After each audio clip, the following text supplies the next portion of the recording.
అచ్చ తెలుగు విద్యార్థితో తెలుగు రాష్ట్రాల first rank నారాయణదే.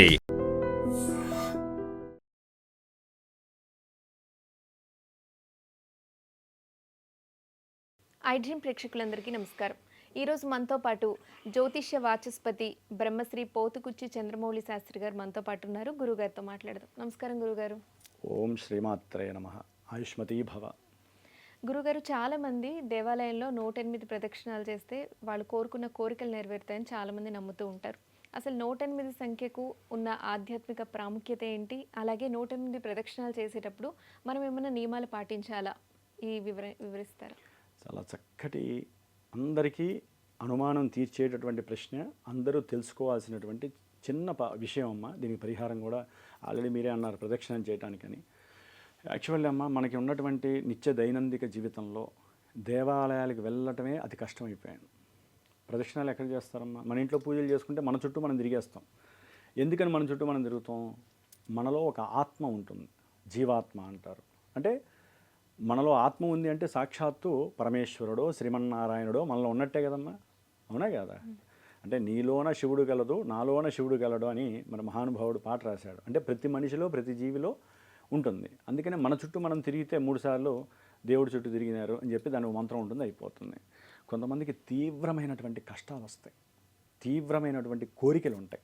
కోరికలు అంటే అన్యదా తీసుకోకూడదమ్మా. ఇప్పుడు ఒకరి ఇంట్లో పెళ్ళిళ్ళు కావట్లేదు, ఒక అమ్మాయికి కానీ అబ్బాయికి కానీ. ఎక్కువగా అమ్మాయిలే తిరుగుతారు దేవాలయంలో, అబ్బాయిలు చాలా తక్కువ. నేను దేవాలయంలో చేసి వచ్చాను కాబట్టి చదువుతున్నాను. అమ్మాయిలు ఎక్కువగా ఒక 11 రోజులు, 21 రోజులు, 5 రోజులు సంఖ్యగా పెట్టుకుంటారమ్మా.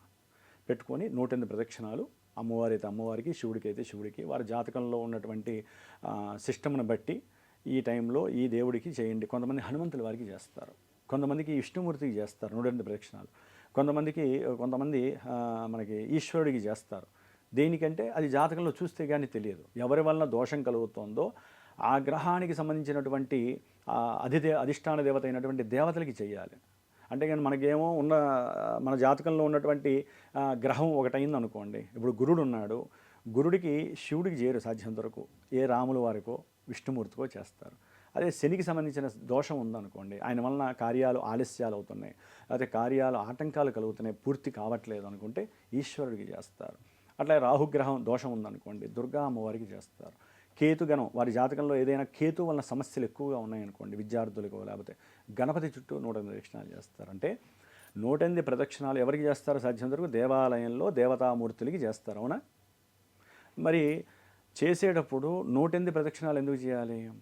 108 అనేటటువంటి సంఖ్య మనకి అంతరిక్ష ప్రమాణం ప్రకారం తీసుకుంటేనమ్మా, ఎన్ని నక్షత్రాలు ఉన్నాయమ్మా మనకి? 27 నక్షత్రాలు. 27, 9 సంఖ్య, 2 + 7. మరి 27 నక్షత్రాలు, ఒక్కొక్క నక్షత్రానికి ఎన్ని పాదాలు ఉంటాయి మీకు ఐడియా ఉందా? 4 పాదాలు. అందరికీ తెలిసినవి, సాధ్యం వరకు ఇప్పుడు అంతా జ్యోతిష్యం చాలామందికి అర్థమైపోతుంది. 4 పాదాలు. 27 × 4 ఎంతమ్మా? 108. 108 మీరు అడిగిన సంఖ్య వచ్చిందిగా. 27 నక్షత్రాలు, ఒక్కొక్క నక్షత్రము మనకి 4 పాదాలుగా విభజించి ఉంటుంది. అందుకనే కదా పుట్టినప్పుడు స్వాతి నక్షత్రం 2వ పాదం, లేదా విశాఖ నక్షత్రం 1వ పాదం అంటారు. అంతేగాని విశాఖ నక్షత్రం అండి అనరు. ఆ పాదంలో ఉన్నప్పుడు దోషాలు అనేవి ఈ పాదంలో ఎక్కువగా ఉన్నాయి, ఈ పాదంలో దోషాలు లేవమ్మా, ఇబ్బంది ఏం లేదు అని చెప్తూ ఉంటారు. అంటే 108 పాదాలలో ప్రతి పాదానికి ఒక విశిష్టత ఉంటుంది. అట్లాగే 27 నక్షత్రాలకి ఒక గ్రహదేవత ఉంటుంది, ఒక సామాన్యమైన మన దైవానికి సంబంధించిన దేవతలు కూడా ఒక్కొక్క నక్షత్రానికి దేవతలు ఉంటారు. ఇప్పుడు అశ్విని ఉందనుకోండి, అశ్విని దేవతలు ఉంటారు. అట్లాగే మనకి పుబ్బా నక్షత్రం ఉంటే దానికి సంబంధించిన సూర్యుడు ఉంటారు. అట్లా స్వాతి నక్షత్రం ఉందనుకోండి, దానికి అమ్మవారి రూపంలో వాయువు అనేటటువంటిది ఉంటుంది. శతభిష నక్షత్రం వరుణుడు, ఇట్లా దేవతల రూపంలో ఉంటారు. మరి ఈ 108 ప్రదక్షిణాలు ఎందుకు చేస్తున్నామంటే, మనం ఏ నక్షత్రంలో పుట్టామో తెలిసినా తెలియకపోయినా, తెలిసి కూడా ఏం చేయలేకపోయినా, ఏ పాదంలో పుట్టినా కూడా ఈ యొక్క 108 ప్రదక్షిణాలు చేయడం ద్వారా 27 నక్షత్రాలకు సంబంధించిన పాదాలలో 27 నక్షత్రాలకి ప్రదక్షిణాలు చేసినట్టే అవుతుంది. మనం జ్యోతిష రీత్యా ఈ 108 ప్రదక్షిణాలు మనది అంతరిక్షంలో ఉన్నటువంటి గ్రహాలతో ముడిపడి ఉన్నటువంటి శరీరం అమ్మ. ఇది నఖ శిఖ పర్యంతం. నఖం అంటే కింద కాలిగోళ్ళు, శిఖం అంటే మన శిరస్సు వరకు మొత్తం మన ప్రతి బాడీలో ఉన్నటువంటి ప్రతి ఆర్గాను ఎవరితో ముడిపడి ఉంది? గ్రహాలతో ముడిపడి ఉంది. గ్రహాలకి పైన ఎవరుంటారు? నక్షత్రాలు ఉంటారు. నక్షత్ర మండలంలో దేవతలు కూర్చొని ఉంటారు. ఆ నక్షత్రం నుంచే మనం వస్తాం. మన ప్రాణం ఎవరి నుంచి వస్తుందంటే నక్షత్రం నుంచి వస్తుంది. మనల్ని వేధించేది, బాధించేది, రోధింపజేసేది, సంతోషపెట్టేది ఎవరంటే గ్రహాలు.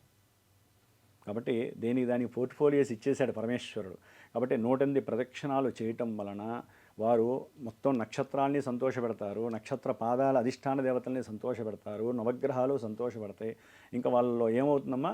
తామస గుణాలు, రజోగుణాలు స్థిమితమైపోతాయి, తేజస్సు పెరుగుతుంది. 108 ప్రదక్షిణాలు చేయడం ద్వారా యంత్ర ప్రతిష్ఠ చేసినటువంటి ఆ దేవాలయంలో ఉన్నటువంటి ఆరా అనేటటువంటిది వీరి మీద పడేటటువంటి దోష నక్షత్రాలు, దోషగ్రహ ప్రభావాల్ని నిర్మూలన చేసేటట్టుగా చేసి ఈ శక్తి అంతా కూడా ఎంతోమంది భక్తులు దేవాలయానికి వచ్చి ప్రదక్షిణాలు, పూజలు, అభిషేకాలు, బ్రాహ్మణ మంత్రాలు, దానాలు, అన్నదానాలు చేస్తూ ఉంటారు కదా. ఈ పుణ్య ఫలితం అంతా కూడా ఒక ఆరాగా ఉంటుంది కదా. ఆరాని వీళ్ళు తిరుగుతూ ఏమవుతుందమ్మా? ఇప్పుడు భూమి తిరుగుతుంటేనేగా మనం బతుకుతోంది. ఇక్కడ ఒక్కసారి ఆగిపోతే ఏ వస్తువు ఎక్కడా ఉండదు, అవునా కదా. అంటే సూర్యుడి యొక్క ఆకర్షణ వల్ల భూమి ఎట్లా తిరుగుతుందో మనం తిరుగుతూ ఉండటం ద్వారా దైవానికి చాలా దగ్గర అయిపోతూ ఉంటాం. మన మనసులో ఉన్న కోరిక అచంచలంగా తీరాల్సిందే. అది 11 రోజుల 21 రోజుల తర్వాత విషయం. మనకున్న బాధలు తీరిపోవాల్సిందే. కాబట్టి 108 ప్రదక్షిణాలు చేయటం అత్యంత విశేషము. అది కూడా ఏదైనా సరే మొక్కు ఉంటే చేసుకోవాలి. ప్రతినిత్యము ఎవరు చేయలేరు. ఎక్కువగా ఏ దేవాలయంలో మనం ఈ 108 ప్రదక్షిణాలు చేయడం వల్ల మనకి మంచి జరుగుతుంది గురుగారు? ఎక్కువగా అమ్మా హనుమంతుల వారికి అధికంగా చేస్తారమ్మా. అసలు ఇంకా వాళ్ళకి దోషం ఉండదు. ఇక ఆయన అనుగ్రహం పూర్తి వచ్చినట్టే. ఎక్కువగా తర్వాత దుర్గాదేవికి చేస్తారమ్మా. దసరా ఉత్సవాల్లో దుర్గాదేవిని ఆరాధిస్తారు, లేదా ప్రతి శుక్రవారము చేస్తారు. నాకు తెలిసి ఎక్కువగా చేసేది, ఎందుకంటే రాహు బాధలు, శని బాధల వలన మనిషి ఇబ్బందులు పడుతూ ఉంటారు. ఇక మిగతా గ్రహస్థితుల వలన ఇందాక చెప్పినట్టుగా దేవాలయాల్లో చేస్తుంటారు. ఎవరికి చేశారన్నది కాదు, ముఖ్యంగా 108 ప్రదక్షిణాలు ఆ 11 రోజులు 21 రోజులు ఎవరైతే పెట్టుకొని చేస్తారో ఆ ప్రదక్షిణాలు చేసిన నాళ్ళు కూడా కంపల్సరీ వారు దీక్షా నియమాలంటే దంపతులైతే కనుక దీక్షా నియమాలు దాంపత్యపరంగా ఏది ఉండదమ్మా. వారి యొక్క దైనందిన జీవితంలో దాంపత్య సుఖ సౌఖ్యాలు చక్కగా వారు పాటించాల్సినవి వాళ్ళు పాటించుకోవచ్చు. అయితే ఏంటంటే ఒక దీక్ష చేసిన నాళ్ళు కూడా ఒక పూట భోజనం, మధ్యాహ్నం పూట, అది కూడా కాస్త ఉల్లిపాయలు, వేరే మాంసాహారం తినేవాళ్ళు దాన్ని కాస్త కస్టడీ చేసుకొని ఆ తర్వాత వాళ్ళు ప్రారంభం చేసుకోవచ్చు 11-21 రోజుల తర్వాత. అంటే పూర్తిగా వారి యొక్క శరీరాన్ని, మనసుని భగవంతుడికి అర్పిస్తేనేగా ప్రదక్షిణాలు చేయగలిగేది. కోరికైనా, దోషమైన, ఇబ్బందులైనా ఇవి తీరాలంటే మన రెండు బాగుండాలి కదమ్మా. ఎందుకు తినద్దంటారు ఇలాంటివంటే అమ్మ, వీటిల్లో రాజస తమో గుణాలు పెరుగుతూ ఉంటాయి. అంటే మనసుని ఎప్పుడూ కూడా అవి బాధ పెడుతూ ఉండి మనసులో ఆవేశాన్ని, ఉగ్రత్వాన్ని కలుగజేస్తూ ఉంటాయి. కాబట్టి అవి తినకూడదు అని చెబుతాం, అంతే కదమ్మా. శరీరం శుష్కిస్తుంది, ఇబ్బంది పడుతూ ఉంటుంది. అట్లాగే కోపము, ఆవేశం ఉన్నవాళ్ళు అసలు ఈ ప్రదక్షిణాలు చేయకండి. ఆ 11 రోజులు 21 రోజులు కూడా దీక్షంతా ఒకటే, నేను అనుకున్నది జరగాలి, లేకపోతే నాకున్న దోషాలు పోవాలి, ఇలా అనుకోవాలే తప్ప మళ్ళీ మనం నిత్యము ప్రదక్షిణాలదే మనం పోట్లాడుకోవాల్సిందే, మనకున్న దరిద్ర బాధల గురించి చర్చించుకోవాల్సింది అనుకుంటే అసలు ఈ ప్రదక్షిణాలు చేయకూడదు. కాబట్టి ప్రదక్షిణాలు చేసేవాళ్ళు ఒక పూట భోజనం, రాత్రిపూట కాస్త ఏదైనా దివ్యమైనటువంటి అల్పాహారం స్వీకరించి వాళ్ళ నిత్య దైనందిక జీవితం. అదే పిల్లలైతే కనుక కింద పడుకునే అవకాశం ఉంటే కింద పడుకోవచ్చు. ఇంకా దంపతులు కూడా కింద పడుకొని వాళ్ళకి సంతానం గురించి చేస్తున్నారనుకోండి, వాళ్ళిద్దరు కింద పడుకుంటే ఇంకా శుభప్రదం అమ్మ. కాబట్టి చిన్న చిన్న నియమాలు దేనికైనా కూడా ప్రతినిత్యము దేవాలయానికి ఆగకుండా వెళ్ళాలి. ఒక్కరోజు ఆపిన 108 ప్రదక్షిణాలు వారికి మళ్ళీ అప్పటి నుంచి ప్రారంభం చేసుకోవాలి. అంటే ఎన్ని రోజులు అనుకుంటే అన్ని రోజులు ప్రతిరోజు వెళ్ళాలి, చేసుకోవాలి. ఈ ప్రదక్షిణాలు ప్రారంభం చేసే ముందు గణపతి అర్చన చేసుకొని, నాయన ఈ 21 రోజులో 11 రోజులో మా ఇంట్లో వాళ్ళకి కానీ, మాకు కానీ, బంధువులకు కానీ ఎటువంటి ఇబ్బందులు, సమస్యలు రాకూడదు. మీకు అర్థమయ్యే ఉంటుంది. వాళ్ళ ఇళ్లలో సమస్యలు వచ్చినా మనకి అయిపోవాలిగా, మన దాయాదుల్లో ఎవరి ఇళ్లలో అన్న సమస్యలు వస్తే. అందుకని అందరూ బాగుండాలి. నేను చేసే 21 రోజుల ప్రదక్షిణాలకి ఆటంకం లేకుండా గణపతి నువ్వు కాపాడమని గణపతి పూజ ఆరాధించాలి. 108 శనగలు కానీ, 108 బొబ్బర్లు కానీ, 108 మనకి తులసి ఇత్తనాలు దొరుకుతాయి, అవి కానీ చేతిలో పట్టుకోవాలమ్మా. ఒక ఇత్తడి బౌల్లో వేసుకొని చేతిలో పట్టుకొని తిరగాలి. కొంతమంది అదేదో టిక్లు కొట్టుకుంటూ ఉంటారు పెన్నులతో, అది నాస్తి, అలా చేయకూడదు. బౌల్లో 108 విత్తనాలు వేసుకొని ప్రదక్షిణం చేయటం. అక్కడ కింద ఒక చిన్న ఇత్తడి బౌల్ పెట్టుకోవాలి. ఇత్తడి చాలా విశేషంగా ఉంటుందమ్మా, రాగి కానీ. పెట్టుకొని ఒక్కొక్క గింజ. ఈ ప్రదక్షిణం చేసేటప్పుడు హనుమంతుల వారికి అయితే శ్రీరామ రామ రామేతి చదువుకుంటూ చేయాలమ్మా. అట్లాగే ఈశ్వరుడికి చేసేటప్పుడు కూడా ఆయనకి సంబంధించిన ఓం శివాయ గురవే నమః, లేకపోతే వారికి సంబంధించిన నక్షత్రానికి సంబంధించిన పాదం మంత్రం ఉంటుంది. ముఖ్యంగా అమ్మ 108 ప్రదక్షిణాలు చేసేటప్పుడు అవకాశం ఉన్నవాళ్ళు విష్ణు సహస్రనామం పట్టుకొని ఒక ప్రదక్షిణం చేసేటప్పుడు విష్ణు సహస్రనామంలో ఒక మంత్రం ఉంటుంది. ఏది ఒక శ్లోకం ఉంటుంది కదా, 108 శ్లోకాలు ఉంటాయి. దాంట్లో ఒక శ్లోకం చదవటం, ఆ యొక్క తులసి వేయటమో లేకపోతే మనకి ఇందాక చెప్పిన బొబ్బర్లు ఒకటి వేయటం, మళ్ళీ రెండో ప్రదక్షిణానికి రెండో శ్లోకాన్ని చదవటం. నోటికి వచ్చిన వాళ్ళు ఇట్లా చేసుకుంటే ఇంకా అద్భుతం అమ్మ. ఎందుకంటే 108 దాని గురించే పెట్టారు కాబట్టి ఈ విధంగా ఇంకా ఎన్నో ఉంటాయమ్మా ఇలాంటివి. ఈ 21 రోజులు అయిపోయిన తర్వాత తప్పకుండా ఏ దేవుడికైతే చేశారో ఆ దేవతా హోమాన్ని చేసుకోవటం, లేకపోతే దేవాలయంలో ఆ దేవుడికి అభిషేకాదులు ప్రసాదాలు చేసి వారి చేత్తో కాస్త పులిహోరో దద్దోజనమో ఆయనకి ఇష్టమైన ప్రసాదం చేసి 10 మందికి పెట్టాలి, లేకపోతే అన్నదానం అన్నా చేయాలి. మనకి పని అయిపోయాక చేద్దామని మాత్రం అనుకోకూడదు. ఆ 21 రోజులు అయిపోయిందా, స్వామివారికి శాంతి చేశామా, నమస్కారం చేసుకోవాలి. ఆయన ఎప్పుడు చేస్తాడో అప్పుడు పని పూర్తి చేస్తాడు. ముఖ్యంగా గణపతి పూజ అప్పుడు కంకణం కట్టుకోవాలి, బ్రాహ్మడి చేత కంకణం కట్టించుకోవాలి.